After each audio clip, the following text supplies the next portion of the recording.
que estás a punto de escuchar no es una leyenda, es una historia real y le pasó a alguien que quizá conoces. Antes de continuar, asegúrate de hacer estas 3 cosas. 1. Apaga la luz. 2. Cierra tus puertas. 3. Nunca, jamás mires detrás de ti. Esto es el Antipodcast y esta noche te cuento la cabra humana.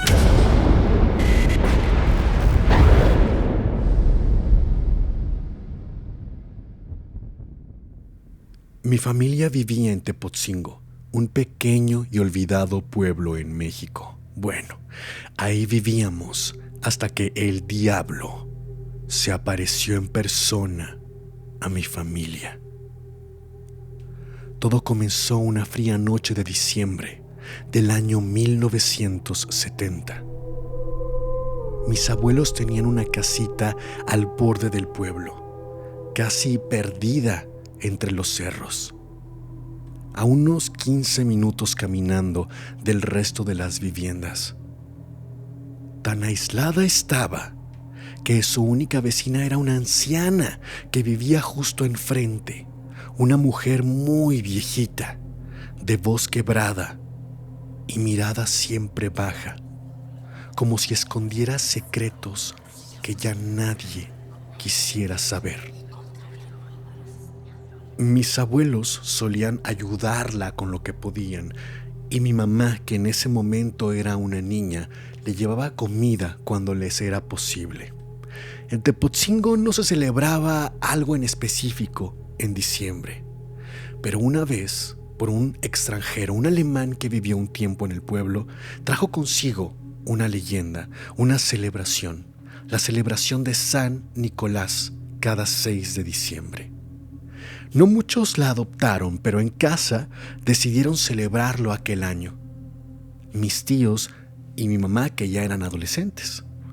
Y mis abuelos, debido a la buena conducta de la familia, decidieron comprarle a sus hijos un regalo muy especial: unas bicicletas. Para comprarlas, todos irían a la ciudad, excepto mi abuelita. Ella decidió quedarse cuidando la casa y a los perros. Paco y Pepe, 2 callejeritos que habían rescatado del basurero meses antes. Buenas mascotas, nobles, pero esa noche no dejaron de gruñir. Ya habían pasado 4 horas desde que todos salieron rumbo a Ciudad de México. Mi abuela, sola, en casa, se puso a lavar ropa, fregar los pisos y cocer unos frijoles. El silencio era total, solo interrumpido por el borboteo de la olla y el ladrido lejano de un perro.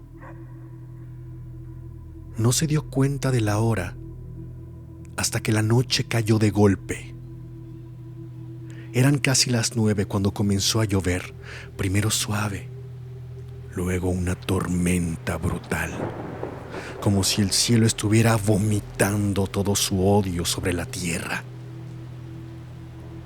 La primera señal de que algo andaba mal: los perros gruñían y ladraban sin parar.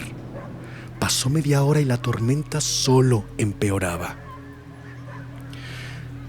Ay, Diosito, que no les pase nada a mis niños en la carretera. A mí hazme lo que quieras, pero por favor a ellos no, susurró, mientras cerraba las ventanas y puertas una por una. Aún no terminaba de cerrar todas cuando escuchó un ruido en el techo. Pensó en cerrar el resto de las ventanas, pero ya no se trataba de evitar que entrara el agua. Algo más había entrado ya a la casa. Los perros chillaron. Mi abuela abrió solo un poco la puerta para intentar alcanzar a ver lo que había en el techo. Los perros, orinándose del miedo, salieron corriendo por el espacio de la puerta.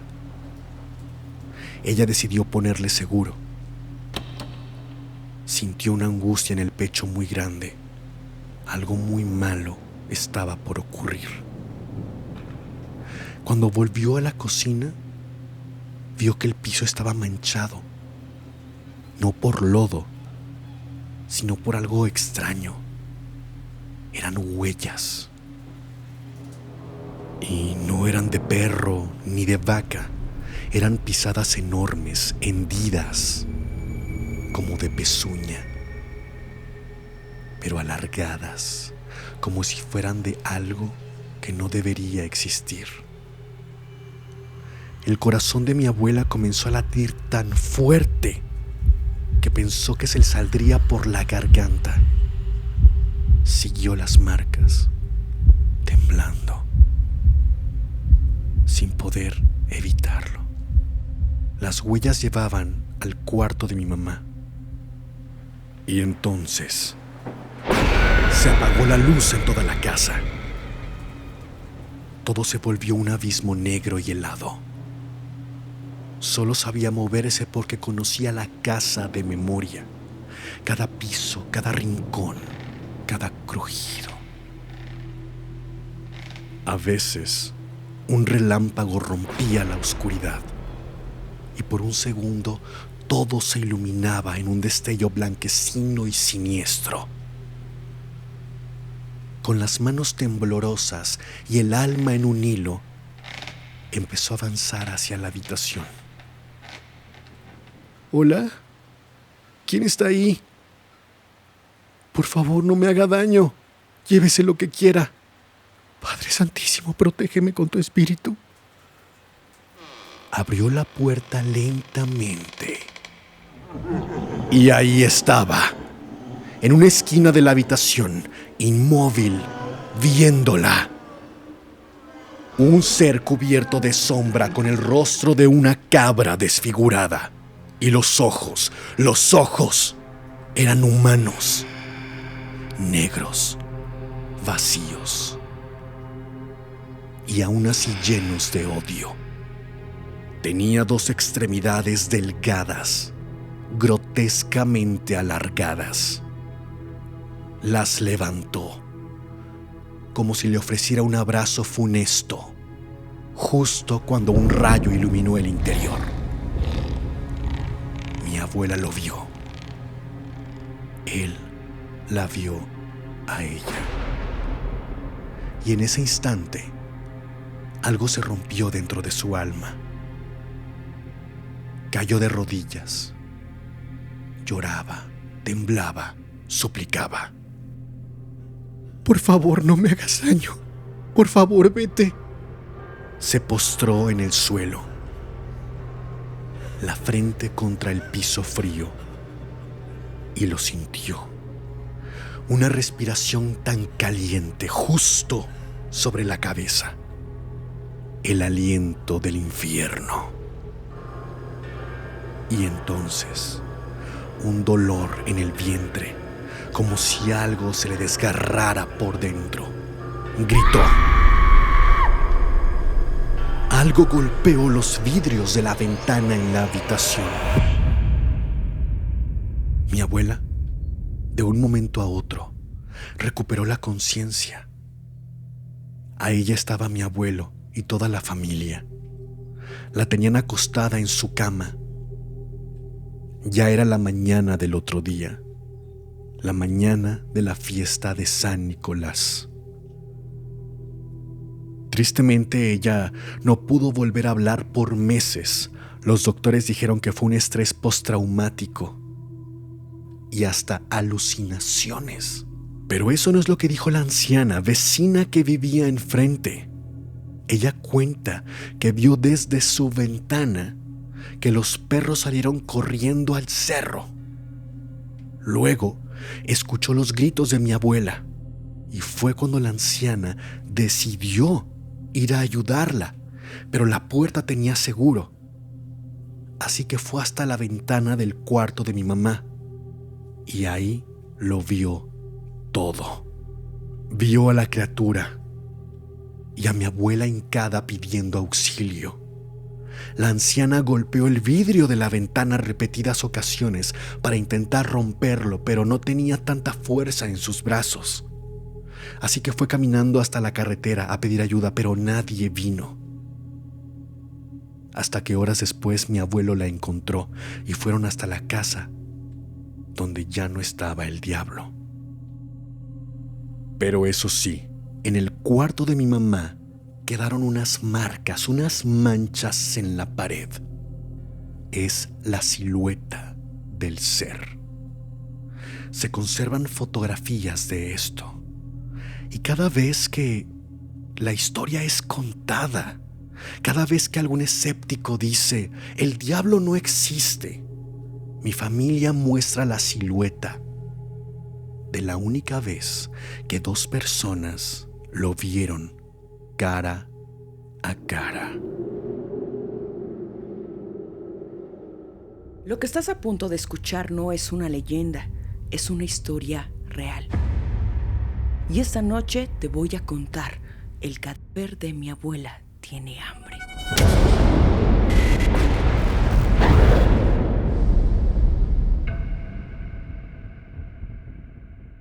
Gabriela era una mujer que se dedicaba a la compraventa de propiedades, de bienes raíces, y ella era una persona muy amable, noble y carismática, o al menos era lo que los demás pensaban, porque en realidad guardaba un oscuro secreto.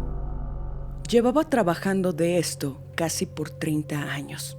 Algo curioso es que su mamá también se había dedicado a lo mismo por casi toda su vida, aunque de un momento a otro ya no se le vio más a la mamá de Gabriela. Nadie la había visto por años. Una tarde recibió una carta. Era una familia que deseaba comprar una propiedad, los señores Engracia. Ese era su apellido. Tenían muchísimo dinero y buscaban un nuevo lugar para vivir. Al llegar, los Engracia le preguntaron por una propiedad en específico. Sin embargo, de forma insistente, Gabriela dijo: «Veo que tienen pequeñitos. Sin duda, tengo una mejor opción para ustedes». Los señores interrumpieron con un tono molesto. Le dijeron que esa no era la casa que querían. Pero Gabriela siguió insistiendo y les pidió que vieran la propiedad, asegurando que se enamorarían de ella. Así que los Engracia, dudosos, aceptaron. Cuando llegaron, la familia quedó enamorada del lugar.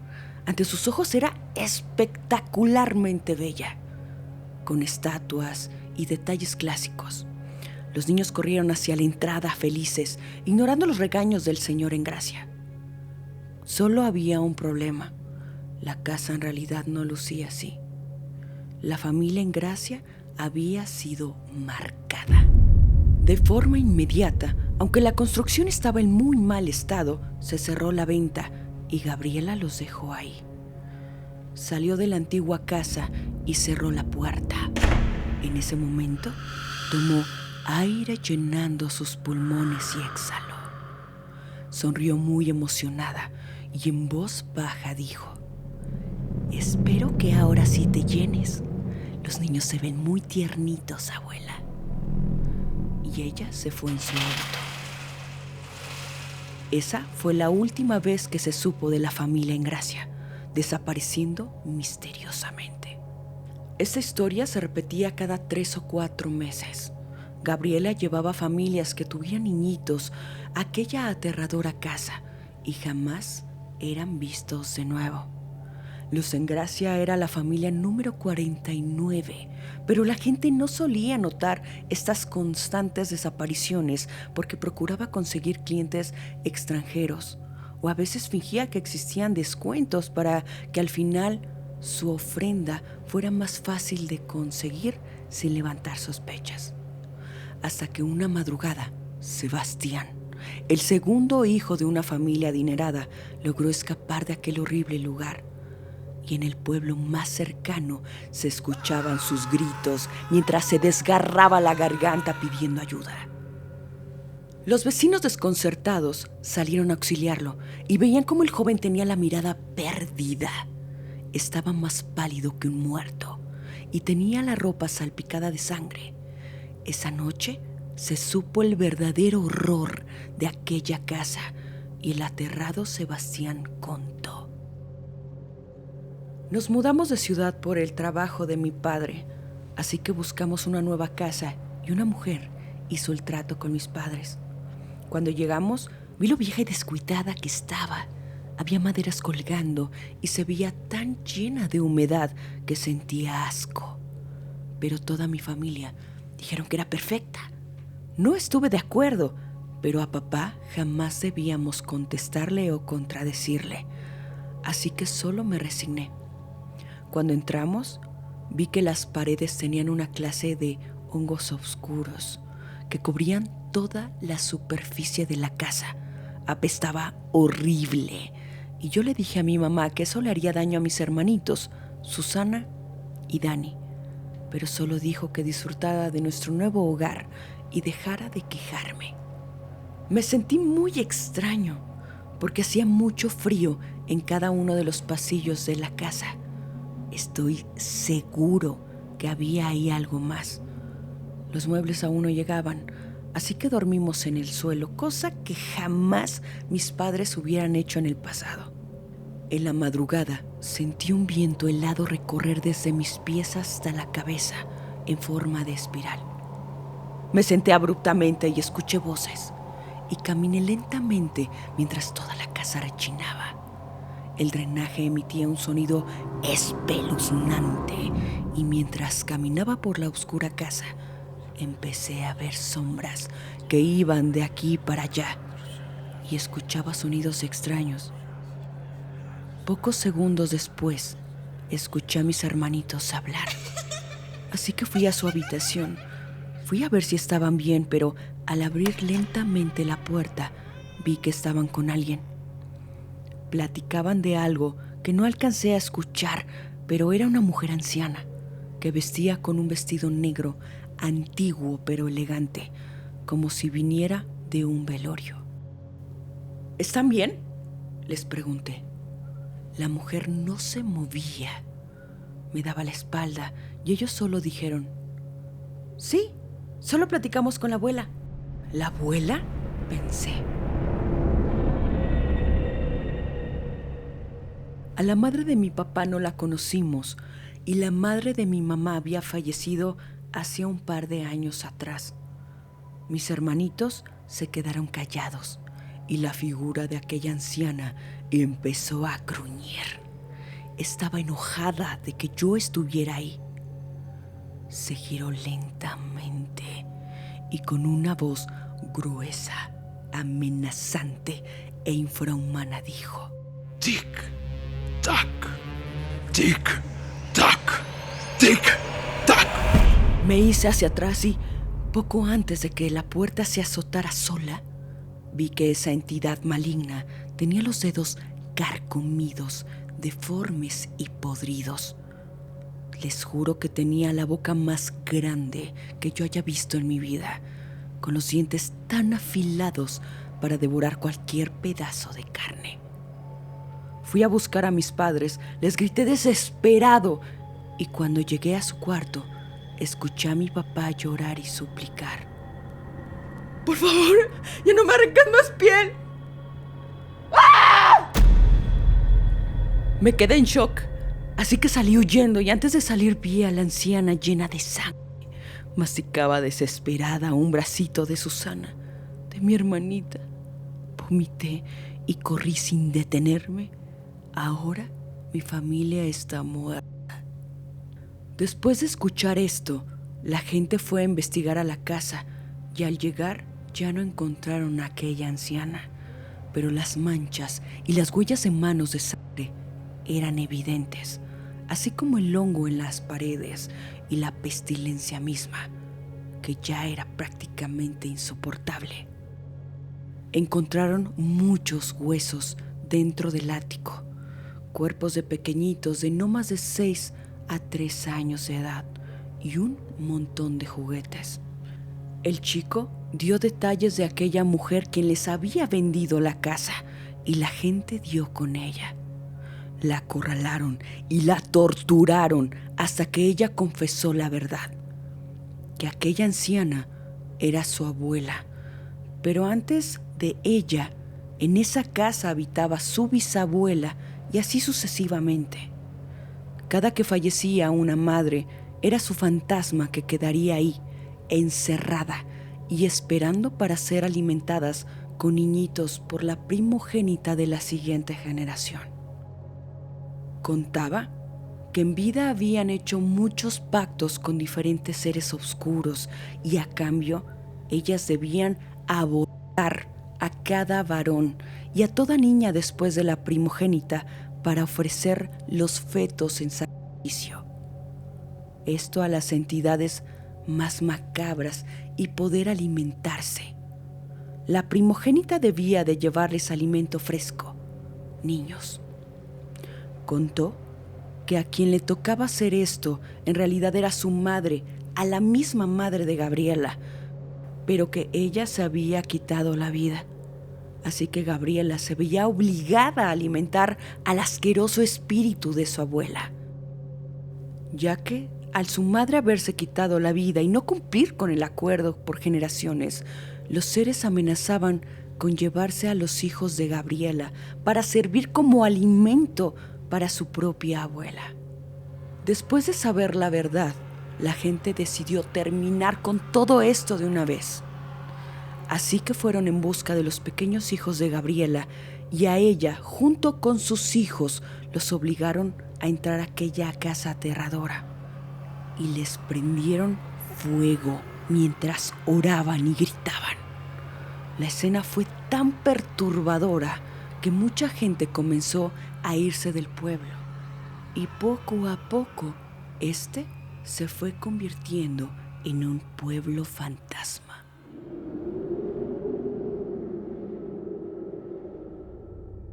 Lo siguiente no es una leyenda, es una historia real que le pudo ocurrir a alguien que quizá conoces. Y esta noche te presento el muñeco diabólico del sótano.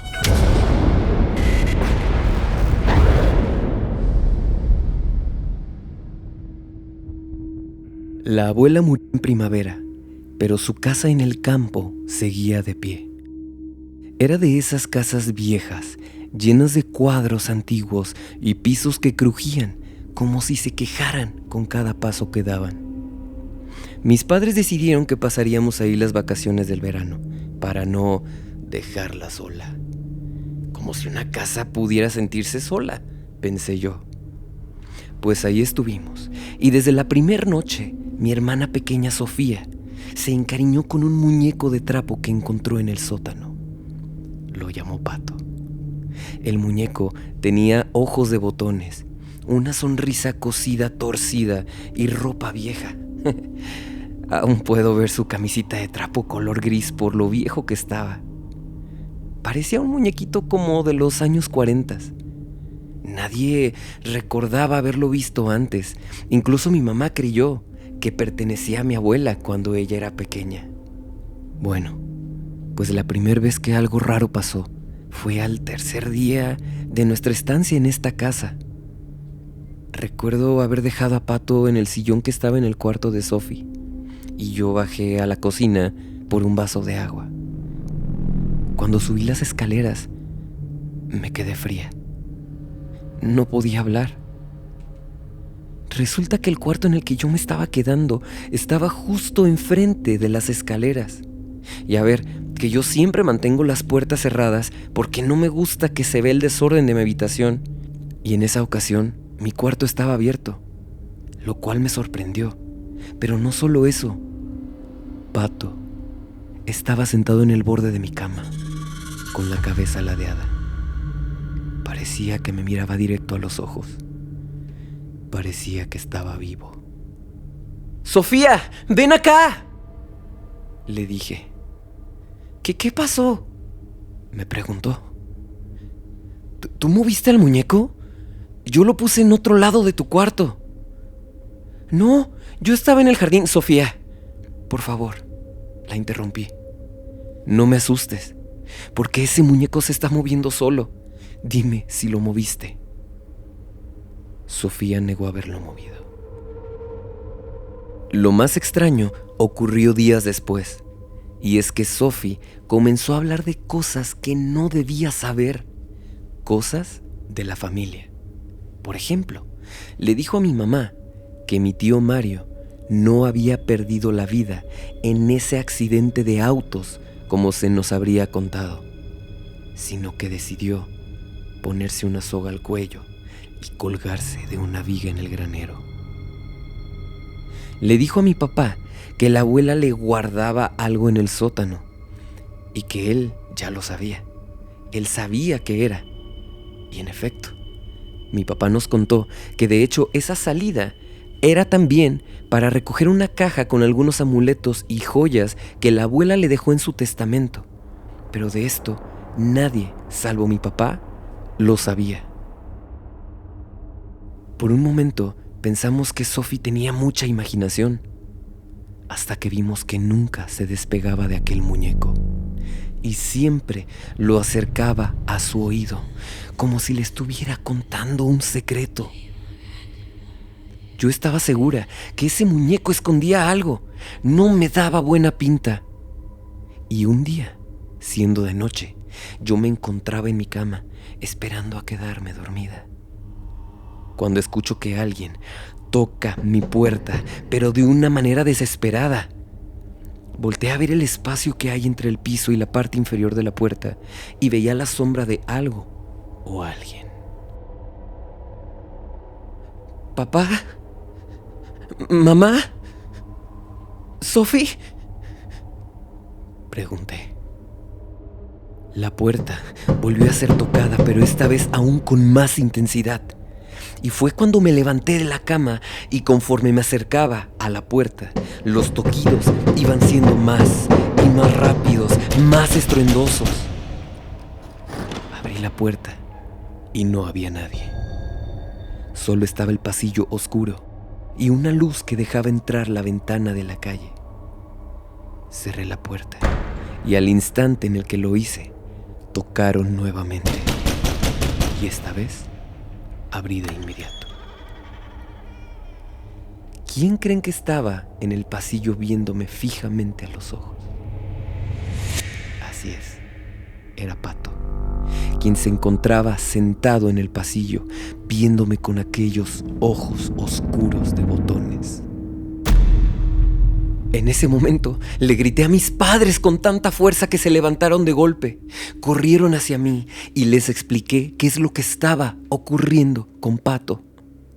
Les dije que este muñeco aparecía en distintos lugares de la casa a cualquier hora y nadie lo movía. Mi padre confirmó lo que ya sospechaba, pues él también notaba que este muñeco se movía sin que alguien siquiera lo tomara. Una noche, mientras cenábamos en el comedor, escuchamos unas risas agudas y pasitos corriendo por el pasillo que daba rumbo hacia la sala. Cuando nos asomamos, no había nadie, salvo Pato, quien se encontraba frente a la puerta con la cabeza ladeada. Esa misma noche decidimos tirarlo a la basura, pues nos generaba una incomodidad y un miedo que nos invadía en todo el cuerpo. Pero al amanecer, apareció sentado en la mesa del comedor. Ahí estaba aquel muñeco, pero esta vez traía consigo una nota escrita con crayón rojo que decía: "No me gusta estar solo". Mi papá se molestó, pues creyó que le estaban jugando una broma. Así que furioso, decidió quemar a Pato en el patio trasero, asegurándose de que las llamas consumieran cada pedazo de su cuerpo. Fue ahí que creímos que la pesadilla había acabado. Pero en la noche, Sophie, estando dormida, comenzó a gritar desesperadamente: ¡Papá! ¡Mamá! Mi papá fue el primero en llegar a la habitación y cuando abrió la puerta de su cuarto, vio a Sophie en una esquina. estaba cubierta con rasguños, en posición fetal, y detrás de ella en la pared estaba escrito con el mismo crayón rojo: ¿por qué me hiciste esto, papá? A este punto mi familia ya no sabía qué hacer y decidimos que era momento de irnos y queríamos dejar a Pato ahí en esa casa, pero las cosas se salieron de control. Las puertas al instante comenzaron a abrirse solas. Los objetos se caían de la nada.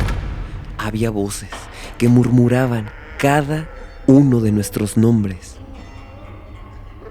Y en medio de esa desesperación, mi mamá encontró escondido en la alacena un diario. Era de mi abuela. En él hablaba de un espíritu atrapado en un muñeco, de un regalo que le hizo una señora en un pueblo llamado San Felipe. La abuela decía que con el tiempo, este muñeco comenzó a pedir compañía. Esa noche decidimos salirnos de la casa y, teniendo ya las maletas en la mano, Sophie desapareció. Y no solo eso, Pato tampoco se encontraba ahí. Buscamos por toda la casa, rincón por rincón. Mi padre incluso tomó una lámpara y un hacha y salió a buscarla al bosque, gritando su nombre y preguntándole a las personas del pueblo si habían visto a mi hermana.